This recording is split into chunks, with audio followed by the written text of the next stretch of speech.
요즘 경제 위기가 온다, 침체가 온다 이야기가 많습니다. 정말 경제 위기로 인한 주가 폭락이 올까요? 올해 말에 경기 침체 주가 폭락이 온다는 말이 있는데 추측할 만한 여러 가지 지표들의 값이 매달 발표되는데 최근 7월달 값에 대한 발표가 있어서 이 지표들을 살펴보며 과연 경제 위기가 온다는 예측이 얼마나 들어맞고 있는지 또는 아닌지 저희만의 판단을 내려볼까요? 미국 경제는 여전히 견고한 모습을 보이면서 위축되지 않은 경기 지표가 침체를 피해갈 것이라는 낙관론을 일으키고 있는데요. 먼저 긍정적인 면들을 살펴보겠습니다.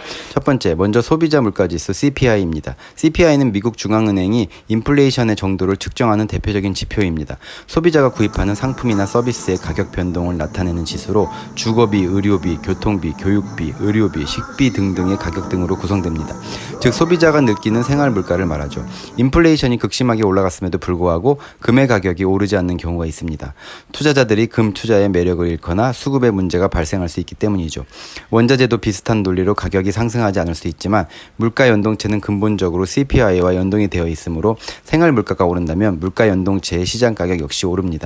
어쨌든 CPI는 표준이 되는 품목들의 비용들을 평균하여 계산한 값을 전년 대비하여 얼마나 상승 또는 하락했는지 퍼센트로 나타내는데요. 6월, 7월 12일 발표 수치를 보면 전년 대비 3%, 전월 대비 0.2% 올랐습니다. 예측 0.3%보다 낮았고요. 작년 2022년 7월에는 9.1%였는데 그 이후로는 물가지수가 계속 하향하며 물가 인상이 완화되고 있습니다. CPI는 계속 하향하고 있는 추세이니 인플레이션이 잡혔다고 판단할 수 있으며 금리가 동결될 가능성이 많겠습니다. 물가뿐만 아니라 탄탄한 고용이 미국 경제를 뒷받침하고 있는데요. 두 번째, 8월 4일 발표된 비농업 고용지수 난팜 페이롤은 18만 7천으로 20만 예상치보다 낮았습니다. 전달의 지수 18만 5천에서 조금 상승했습니다. 실제 수치가 예상치보다 높은 경우 미 달러와 가치 및 전망이 긍정적이라는 뜻이며 낮은 경우 부정적임을 의미합니다. 2022년도 수치가 계속 좋았습니다만은 그때 주가가 많이 떨어졌죠. 고용지수가 높다고 해서 바로 주가가 오르지 않고 계속 좋다 보니 몇 달 전부터 주가가 올랐다고 볼 수 있습니다. 최근에도 수치가 두 번 연속 낮았지만 앞으로 몇 번씩 연이어 계속 낮으면 주가가 하락할 것으로 생각이 듭니다. 셋째, 8월 4일에 발표된 미국 실업률 Unemployment Rate도 실제 3.5%로 예측 3.6%보다 낮았습니다. 두 달 전부터 매달 1%씩 떨어지고 있는 추세인데요. 예상치보다 낮으면 긍정적입니다. 현재 실업률은 지난 50년 동안 비교해봤을 때 최저 수준입니다. 2020년 코로나 시기에는 최고 14.7%. 가처분 소득, Personal Disposable Income은 세금이나 의료보험료 등 낼 거 다 내고 소비나 저축 등으로 소비할 수 있는 소득을 가리키는데요. 높을수록 좋겠죠. 지난 6월 수치가 5월에 비해 0.3% 오른 19,941빌리언 달러입니다. 최근 계속 오르고 있는데 25년 그래프를 보셔도 계속 오르고 있어요. 다섯 번째, 다음은 구임 건수를 살펴보겠습니다. 구임 건수가 증가하면 기업이 더 많은 인력을 필요로 한다는 것으로 경제가 성장한다는 지표입니다. 8월 1일에 6월달 구임 건수가 958만이었는데요. 2022년도에 1100만 건이었기 때문에 현재 그것에 비해 조금 떨어졌지만 2019년부터 쭉 살펴봤을 때 958만 건이면 대체로 높다고 볼 수 있습니다. 여섯 번째, CPI와 함께 인플레이션의 정도를 측정하는 대표적인 지표 중 하나가 개인 소비 지출 PCE입니다.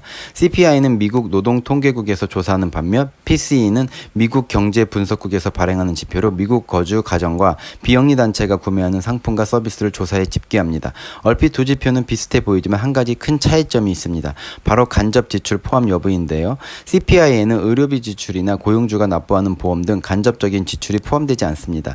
PCE에는 이런 항목이 포함되기 때문에 최근 제롬 파월 미국 연준 의장은 연방공개시장위원회 폼스에서 PCE의 중요성을 강조하고 있습니다. PCE는 간접 지출을 포함해 CPI보다 품목 범위가 넓고 품목 비중도 분기마다 조정해 더 민감하게 트렌드를 반영하기 때문입니다. 특히 이 중에서도 변동성이 큰 식료품과 에너지를 제외한 근원 PCE를 더 눈여겨보는데요. 파월 의장은 근원 PCE 지수를 가장 정확한 물가 지표라고 언급하기도 했습니다.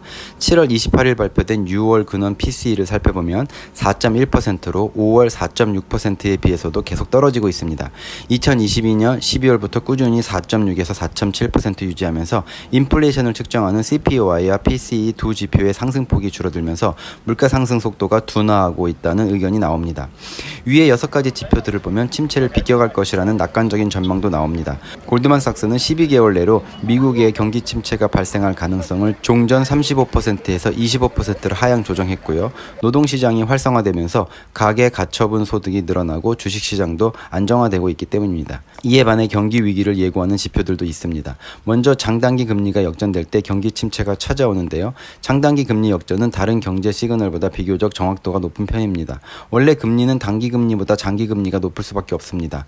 단기로 빌려주는 것보다 장기로 빌려주는 것이 기회비용이 크기 때문이죠. 하지만 경기에 대한 우려가 커지면 사람들은 단기채보다 장기채에 돈을 묶어두려 하기 때문에 장기채 수요가 커져 장기 국채 가격이 올라가고 채권 가격과 역외관계에 있는 국채 금리는 낮아져 장단기 금리가 역전될 수가 있습니다. 작년 7월부터 계속 10년물, 2년물 장단기 금리 차가 역전되어 8월 1일에는 마이너스 72.85까지 벌어졌습니다. 특히 미국 국채 2년물과 10년물의 금리가 역전되거나 3개월물과 10년물의 금리가 역전되면 어김없이 경기 침체가 찾아왔는데 역전이 일어나고 짧게는 5개월, 길게는 17개월, 평균적으로 11개월이 지난 다음 침체가 시작되었습니다. 현재 장단기 금리 차가 역전되고 12개월이 지난 시점이죠. 이 논리대로라면 17개월이라고 봤을 때 이번 연도 12월이나 그 전에 경기 침체가 찾아올 수 있다고 예상할 수 있습니다. 왜냐하면 장단기 금리가 역전된다고 해서 곧바로 경기 침체나 주가 폭락이 찾아오진 않고 시장이 장단기 금리 역전에 대한 우려를 잊어버리기 시작할 때쯤 주가 폭락이나 경기 후퇴가 시작되기 때문입니다. 최근 금리 역전폭이 급격히 벌어지게 된 건 미 연준 의장이 최근 2023년 7월 폼씨 내에서 연내 2회 이상 금리를 인상하겠다고 선언했기 때문입니다. 실제로 뉴욕 연방은행은 지난달 기준으로 12개월 이내에 경기 침체에 빠질 확률을 70.8%라고 추정했습니다. 다음은 S&P 케이스-실러 전미 주택 가격지를 볼 텐데요. 버블은 주식시장에서만 발생하는 것이 아니라 때로는 부동산 가격을 부풀리기도 합니다. 세인트루이스 연방준비은행이 발표하는 케이스-실러 전미 주택 가격지수는 2000년의 주택 실질 가격을 기준으로 100보다 높으면 2000년보다 주택의 실질 가격이 상승한 것이고 100보다 낮으면 하락한 것을 의미하는데요. 2020년 5월 전미주택 가격지수는 이미 217.99를 기록해 부동산 버블이 터졌던 2008년 글로벌 금융위기 당시 지수인 184.6보다도 높은 수준을 기록했습니다. 2023년 6월 308.318로 역대 최고치를 기록했고 7월 26일자로 305.146을 기록 중인데요. 버블의 강도를 종합적으로 볼 때 2023년 현재 미국 경제의 버블이 다소 위태로운 상황에 있는 것은 분명합니다. 게다가 주식시장에만 버블 신호가 나타났던 2000년 닷컴 버블이나 부동산 시장에서만 버블 신호가 나타났던 2008년 글로벌 금융위기와 달리 이번에는 주식과 부동산 시장에서 동시에 버블 신호가 나타나고 있기 때문에 더욱 주의해야 합니다.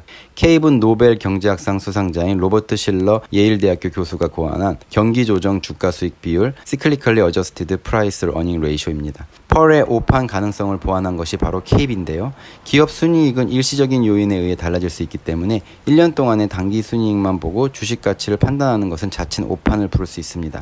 케이브는 주가를 최근 1년간의 주당 순이익이 아니라 최근 10년간의 평균 주당 순이익으로 나눈 주가 수익 비율입니다. 10년간의 평균 주당 순이익을 사용했기 때문에 일시적인 순이익의 증가나 감소에 휘둘리지 않고 보다 장기적인 안목으로 주가 수준을 판단할 수 있겠죠.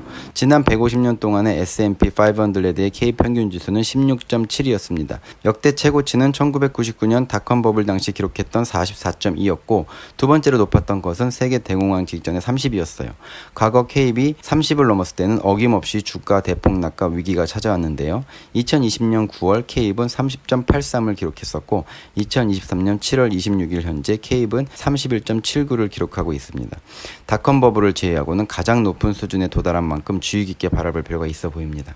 공포지수 빅스와 마니버는 CNN 머니에서 제공한 Fear and Greed Index, 공포 탐욕 지수는 주식시장 움직임과 주식 가격이 적정한지 여부를 측정하는 방법인데요. 시장 모멘텀, 주가 강세, 주가 폭, 풋 및 콜 옵션 등등 7가지 지표를 편집한 것입니다.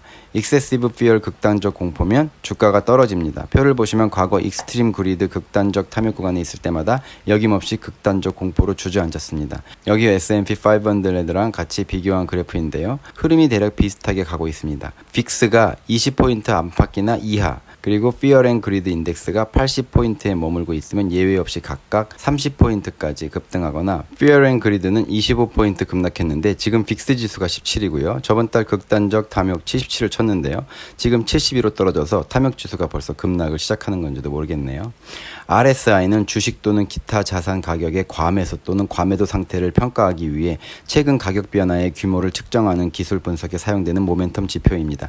70 이상의 값이 주식이 과매수 또는 과대평가되고 있음을 나타내며 조정 가격 하락에 대비할 수 있습니다. RSI 값이 30 이하면 과매도 또는 저평가된 상태를 나타냅니다. 지금 S&P 500 월간 RSI 지수를 보면 58.57, 주가는 62.78로 확실히 많이 과매수 쪽입니다.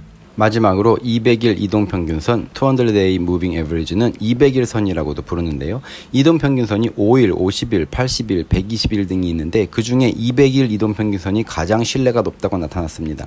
과거 약 30년 정도의 차트를 기반으로 하여 200일 이동평균선을 보고 퀀트 매매 시뮬레이션을 돌려봤을 때 200일 기준으로 투자한 것이 가장 실적이 좋았다는 실험 결과가 있었다고 해요. 제레미 시걸 와튼 스쿨 교수가 미국의 200년간 주가를 대상으로 검토해보니 200일 이동평균선 이 상승 전환할 때 사고 하락 전환할 때 팔면 시장 수익률보다 더 높은 초과 수익을 얻을 수 있다는 것을 발견했습니다.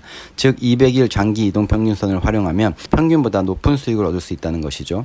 이동평균선에서 골든크로스는 주가가 거래량의 단기 이동평균선이 중장기 이동평균선을 아래에서 위로 돌파하는 현상을 말하는데요. 강세장으로 전환함을 나타내는 신호입니다. 이와 반대되는 현상, 단기 이동평균선이 장기 이동평균선을 위에서 아래로 돌파하는 현상으로는 약세장으로의 전환 신호인 데드크로스가 있습니다. 빅테크 중에 대표라면 테슬라가 아니겠습니까? 그래서 테슬라의 50일, 200일 이동평균선을 한번 살펴봤는데요. 지금 MA50과 MA200이 거의 데드크로스할 조짐이 보이고 있습니다. 그래서 아무래도 약세장이 곧 펼쳐지지 않을까 하는 예측이 되는데 S&P 500의 이동평균선을 크로스하는 지점은 보여지지 않고요. 장단기 이동평균선이 꾸준히 평행선을 이루며 상승하고 있습니다. 여기서 또 기억해야 할 것이 유진 파마가 주장한 효율적 시장 이론에 의하면 우리가 잘 알고 있는 이런 대부분의 알려진 투자 기법을 실제로 검증해보니 모두 효과가 없는 투자법인 것으로 드러났다고 하니 이동평균선 또한 맹신할 수 없다고 봐야 할 것도 같습니다. 이렇게 비교해보니 처음 6가지 지표는 경기에 긍정적인 입장을 보이는데 마지막 6가지 지표는 경기 침체에 빨간불을 울리고 있네요. 저는 장기 투자 긍정론자로서 좀 더 좋은 쪽으로 쏠리고 있긴 합니다. 일단 연준에서 금리를 올려놓고 인플레도 낮춰놨기 때문에 혹시라도 경기가 침체되면 금리를 내려 경기를 부양하게 될 것 같습니다. 경기가 침체되어 돈을 풀면 인플레이션이 오지 않습니까? 그런데도 지금 인플레이션을 낮춰놓았기 때문에 벌써 연준에서 이런 주식시장이 과열되어 있고 경기 침체 신호들도 보이려고 하다 보니 경기 침체에 대비하기 위해 미리 금리를 올리고 인플레도 낮춰놓은 것이 아닌가 하는 생각이 듭니다. 앞에 6가지 지표가 워낙 견고하다 보니 현재 상황은 괜찮아 보이지만 앞으로 몇 달 동안 극심하게 안 좋아져서 한쪽으로 쏠리게 되면 경기 침체 우려도 생길 수 있겠죠. 여러분 어떻게 생각하시나요? 여러 의견들이 있으면 나눠주세요. 이 영상이 반응이 좋으면 앞으로도 계속 이런 경기 지표에 대한 업데이트를 꾸준히 드려서 기업 실적뿐만 아니라 전반적인 주식시장의 흐름도 같이 살펴보면 스스로 주식 투자 방향성에 더 도움을 드리지 않을까 하는 생각입니다. 태풍이 오고 있다는데 모두도 조심하시고 남은 한 주 즐겁게 보내세요. 오늘도 시청해 주셔서 감사합니다. 감사합니다.